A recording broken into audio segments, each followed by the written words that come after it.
दोस्तों, अगर आप और अच्छी नींद चाहते हैं तो हमारी प्यारी सी ऐप नींद को इंस्टॉल करें। इस ऐप पर आपको एक्सक्लूसिव स्लीप स्टोरीज़ मिलेंगी और आप बिना यूट्यूब प्रीमियम के भी इन स्टोरीज़ को बैकग्राउंड में सुन सकेंगे। इंस्टॉल करने के लिए आप हमारी वेबसाइट neend.app पर ज़रूर आइए और अच्छी कहानियाँ, स्लीप म्यूज़िक, कुछ टिप्स सुनने के लिए इस चैनल को सब्सक्राइब कीजिए। नमस्कार, मैं हूं रिचा और आज मैं प्रस्तुत करती हूं आकाश कौशिक द्वारा लिखी हुई एक खूबसूरत sleep story, evolution of earth. ये कहानी आपको धरती के पूरे जीवन काल में होने वाली घटनाओं का दर्शन कराएगी और कई रहस्यों से पर्दा उठाएगी। धरती, हमारा वो घर जिस पर हम रहते हैं। आज से तकरीबन 5 बिलियन साल पहले ये एक डस्ट का बादल हुआ करता था। वो बादल जिसमें हवा, पानी, मिट्टी कुछ भी मौजूद नहीं था। उसके बाद बहुत समय बीत गया और धीरे धीरे डस्ट का वो बादल पृथ्वी की शेप लेने लगा। लेकिन शुरुआत में वो आज से 4 गुना छोटा दिखने वाला लावे का गोला था। कैसे वो देखते देखते आग का गोला बना जिसमें लावा भरा हुआ था। उसने सॉलिड पृथ्वी का शेप लिया और फिर कैसे ये धीरे धीरे ठंडा हुआ और धरती पर जीवन की उत्पत्ति होने लगी और पहला जीव पानी के अंदर पैदा हुआ।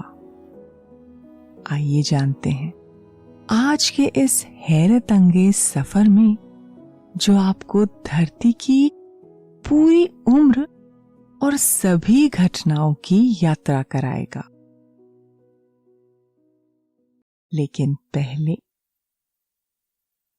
आप अपने आसपास की सारी लाइट्स ऑफ करके आराम से लेट जाएं। अपनी आंखें धीरे से बंद कर लीजिए। अब थोड़ा सा अपने शरीर को आराम दीजिए। थोड़ा और आराम। अपने शरीर को बिल्कुल ढीला छोड़ दीजिए। कोई टेंशन नहीं, कोई तनाव नहीं।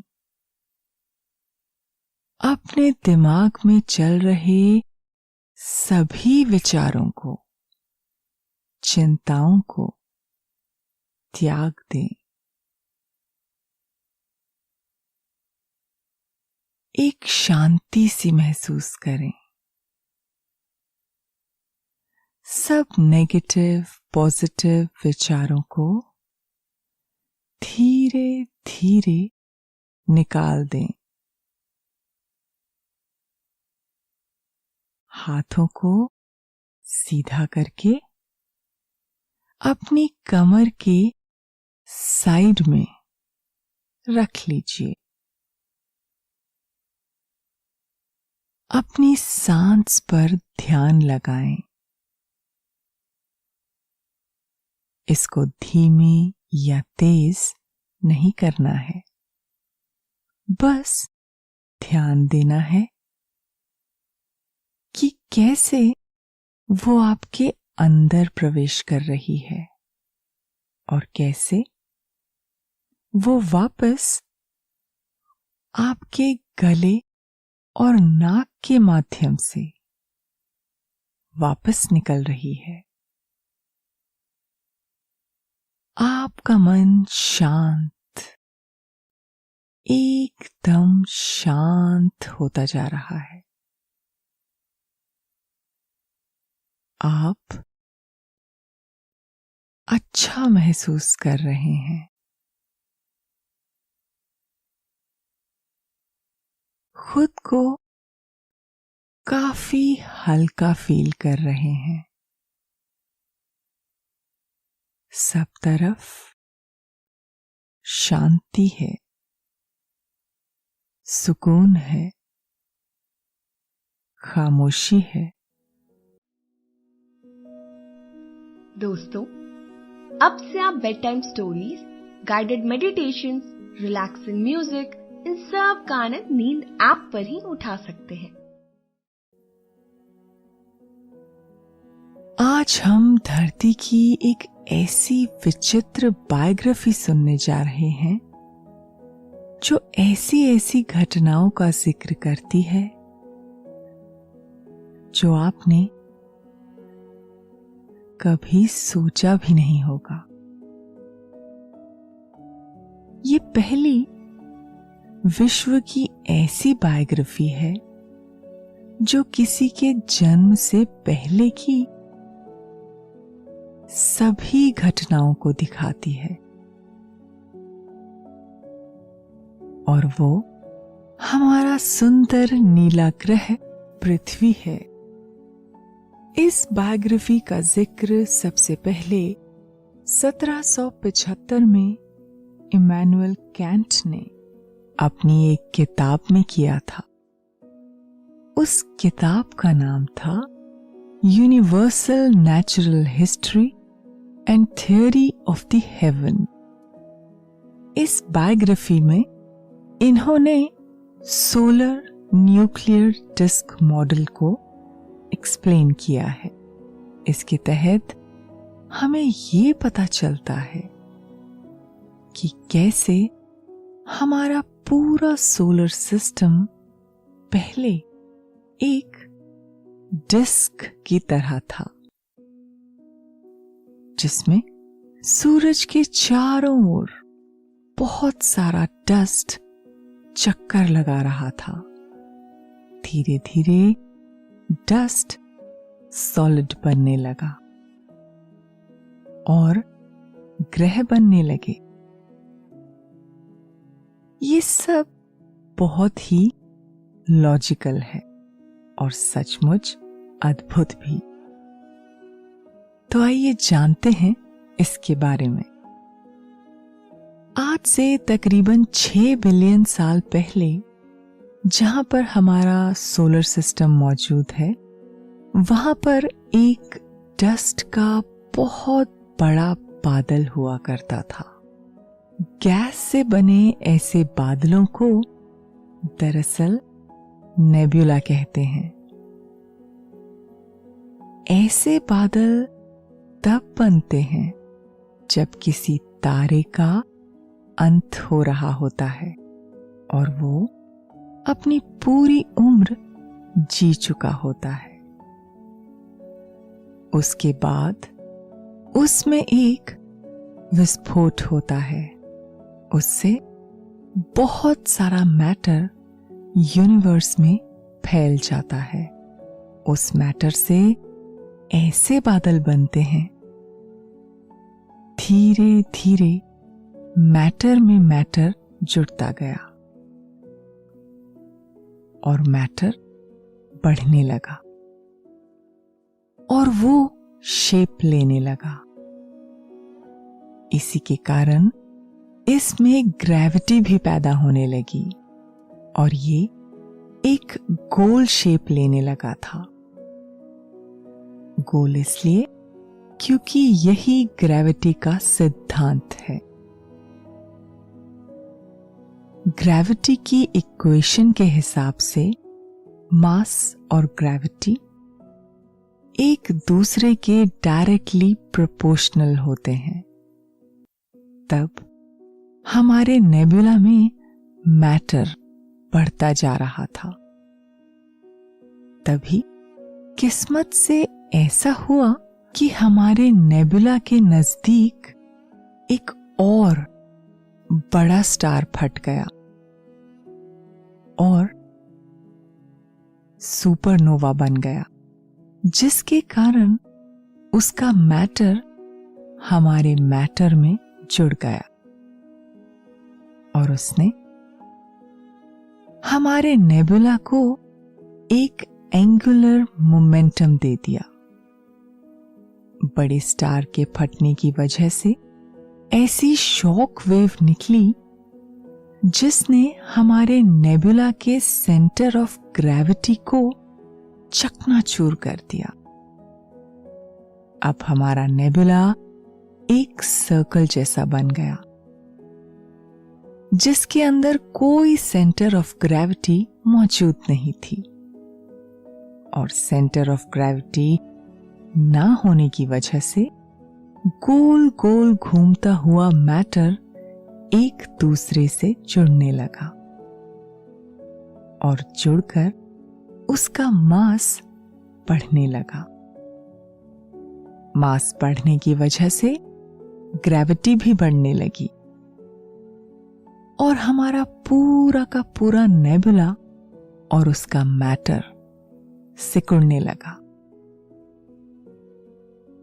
और ज्यादा डेंस होने लगा।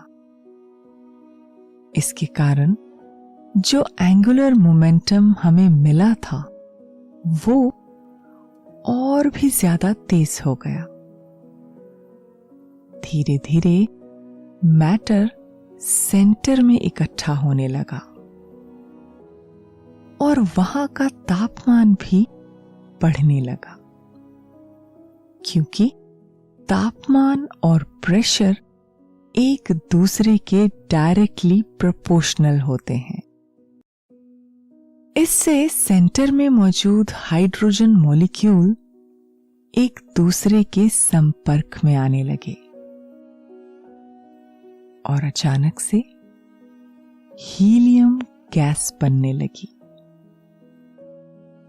जिससे कि हमारा सूरज पैदा हो गया। और जो हम सभी जानते हैं हीलियम गैस के कारण बना हुआ है। सूरज के चारों तरफ अभी भी मौजूद थी बादलों की एक ऐसी डिस्क जो हमारे सूरज का ख्याल रख रही थी। ये बिल्कुल उसी तरह था जैसे हमारे शनि ग्रह के चारों तरफ छल्ले मौजूद हैं। बहुत सारे पत्थर घूमते रहते हैं। बिल्कुल उसी तरह हमारे सूरज के चारों तरफ बादल घूम रहे थे। अब सूरज के नजदीक मौजूद मेटल्स और सिलिकेट्स कुछ ऐसे तत्व थे जो सूरज के नजदीक गर्मी में रह सकते थे, क्योंकि इनका बॉइलिंग पॉइंट बहुत ज्यादा होता है और अपने गुरुत्वाकर्षण बल की वजह से आसपास के टेस्ट को खींचने लगे, जिससे कि ग्रह के शेप बनने लगे। इसी के कारण शुक्र, मंगल, पृथ्वी जैसे ग्रह बनने लगे।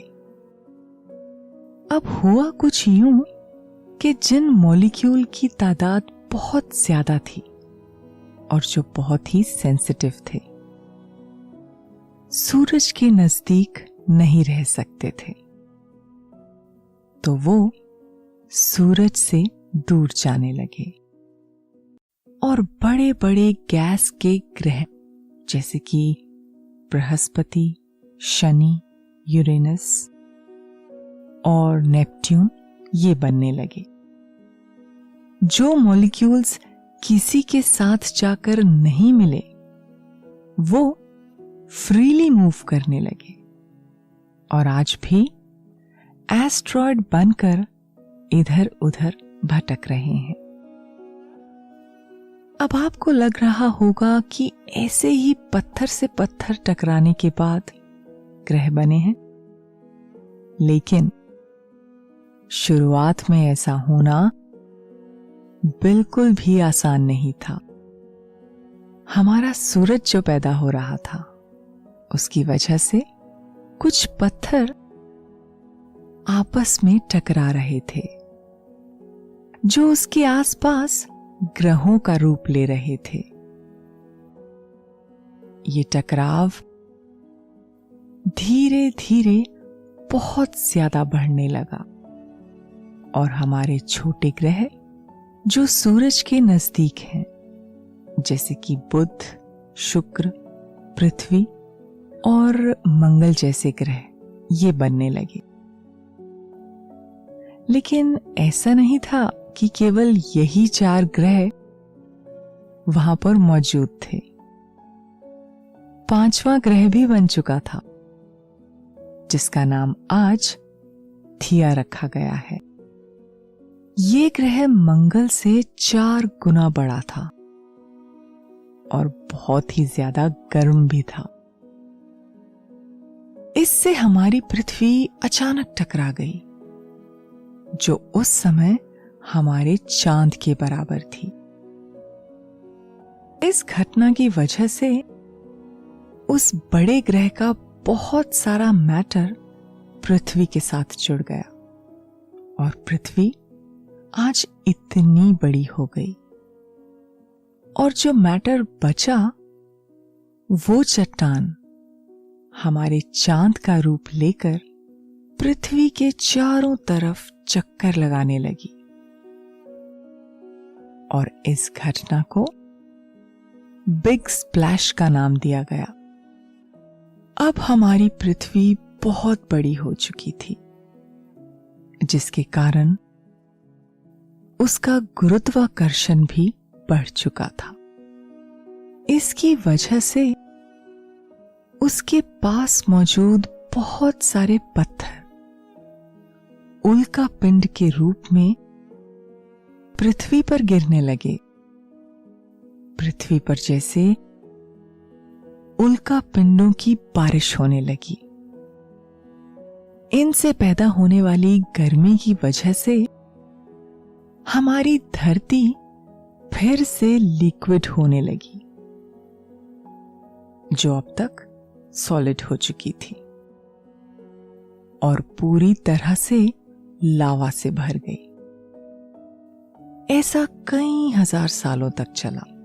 उल्का पिंडों की बारिश धरती पर होती रही। पूरी तरह से तरल पदार्थों से भरी हुई हमारी धरती बहुत गर्म थी।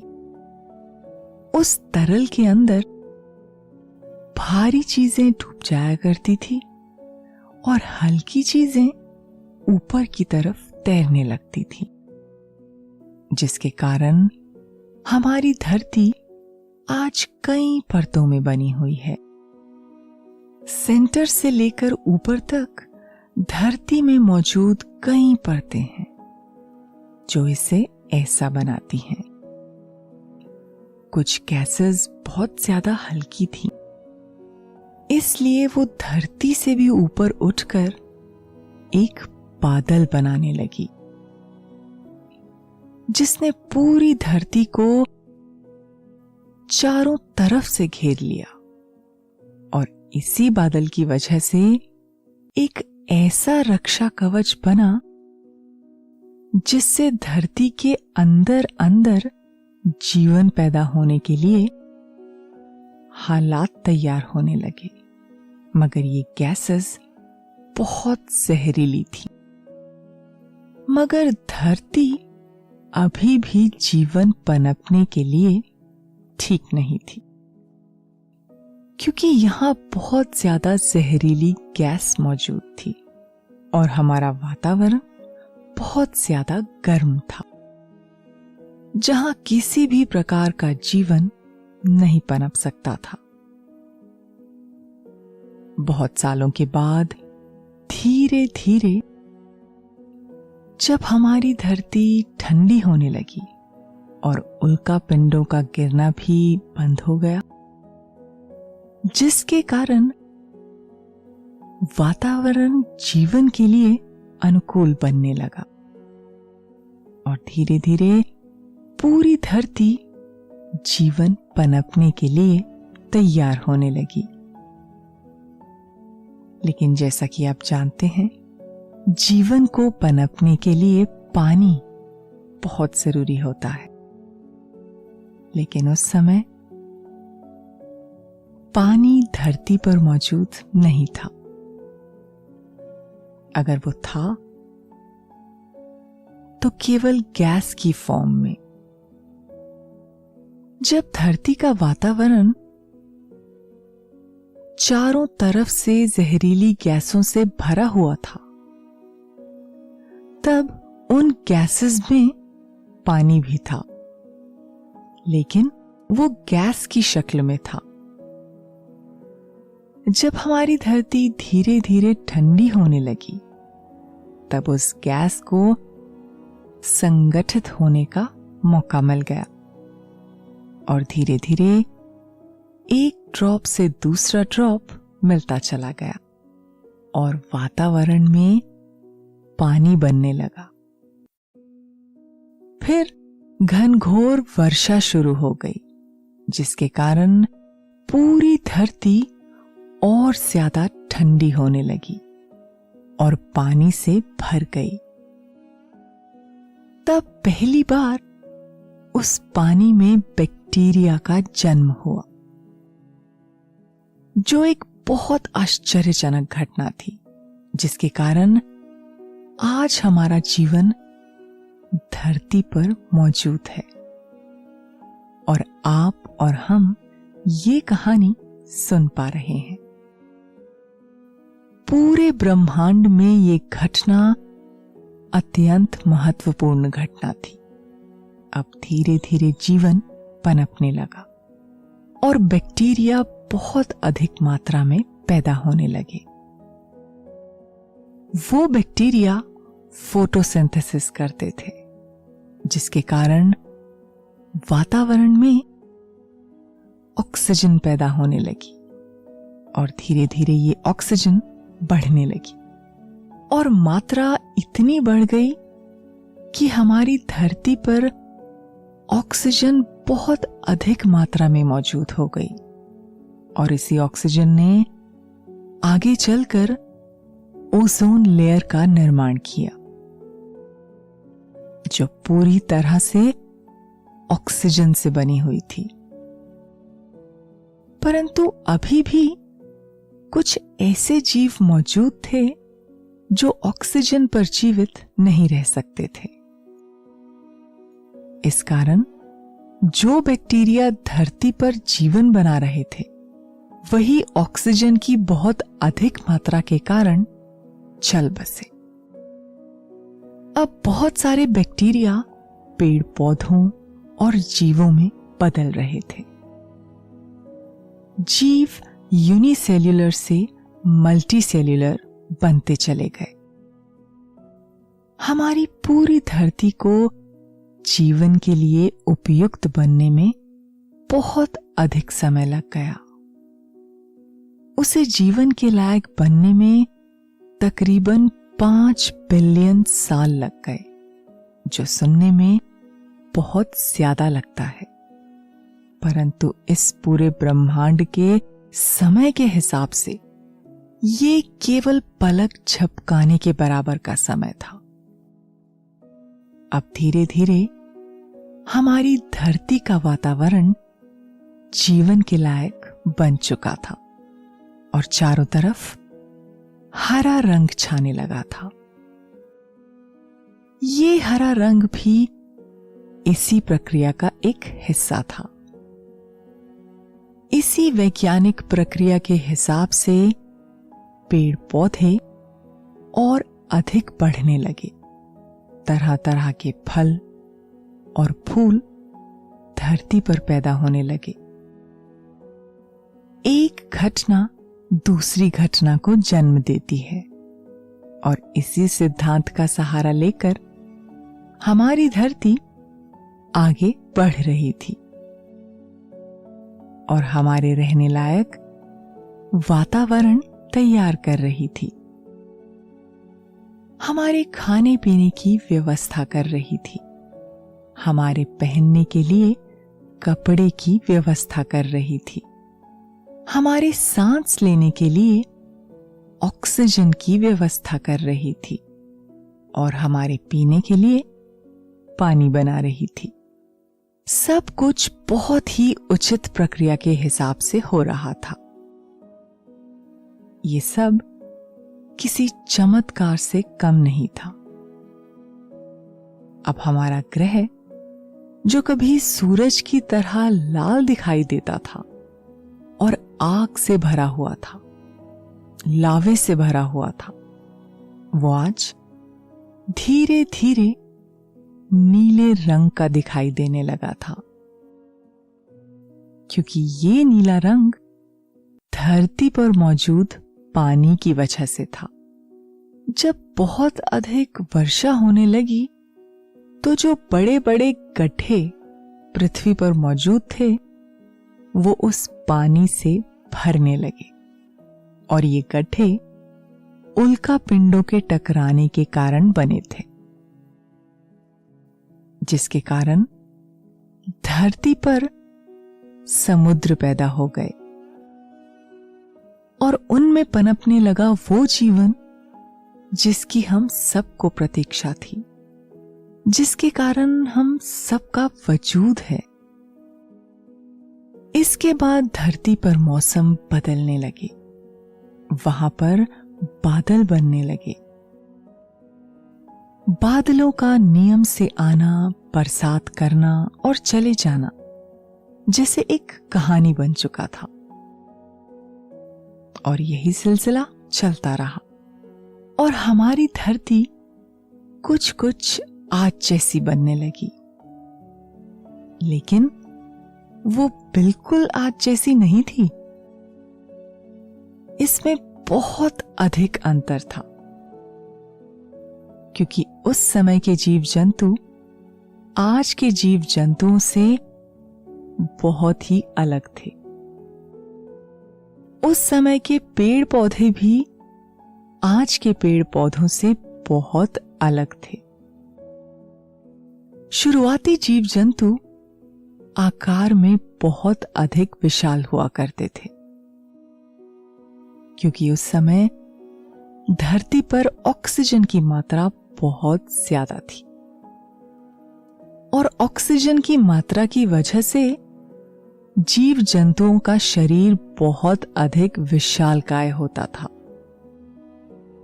जैसे कि डायनासोर और भी उड़ने वाले बड़े बड़े पक्षी मौजूद थे।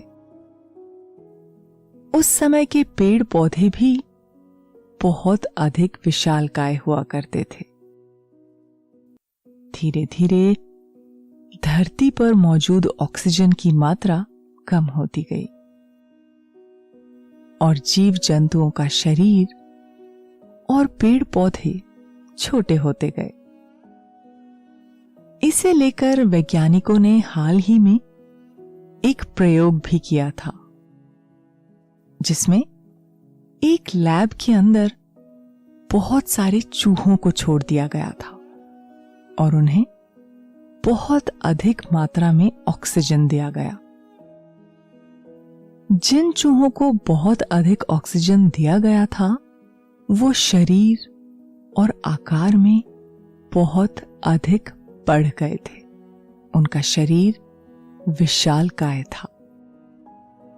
साधारण चूहों से उनमें बहुत अधिक समानताएं नहीं थीं। तब हमारे वैज्ञानिक इस नतीजे पर पहुंचे कि उस समय की पृथ्वी पर ऑक्सीजन ज्यादा होने की वजह से ही जीव जंतुओं का आकार इतना विशाल था, जिसके कारण आज भी हमें अवशेष मिलते हैं तो इतने बड़े बड़े डायनासोर के मिलते हैं, जो करोड़ों साल पहले धरती पर मौजूद थे। और आकार में बहुत अधिक विशालकाय थे। इसके बाद धरती पर बहुत सारे जीवों ने अपनी तादाद बढ़ाना शुरू किया और जीव विकसित होने लगे। कई प्रजातियों के जीव पैदा होने लगे। एक तरह के जीवों की भी कई प्रजातियां मौजूद हैं और ये उसी घटना का नतीजा है। धरती के पूरे जीवन काल में कितने जीव पैदा हुए और कितने लुप्त हो गए, इसका अंदाजा भी नहीं लगाया जा सकता। ये घटना करोड़ों बार हो चुकी है और ये हमारी जिंदगी का एक हिस्सा है। इस धरती का एक तरीका है जो हमेशा चलता रहता है। तो दोस्तों, ये थी आज की कहानी एवोल्यूशन ऑफ अर्थ। आशा है आपको आज की ये कहानी अच्छी लगी होगी। आपने ये कहानी सुनी, आपको अच्छा लग रहा है और समय हो गया है आपके सोने का। अब आप धीरे धीरे नींद की तरफ बढ़ते जा रहे हैं और नींद आपको अपनी आगोश में समाती जा रही है और समाती ही जा रही है। शुभ रात्रि।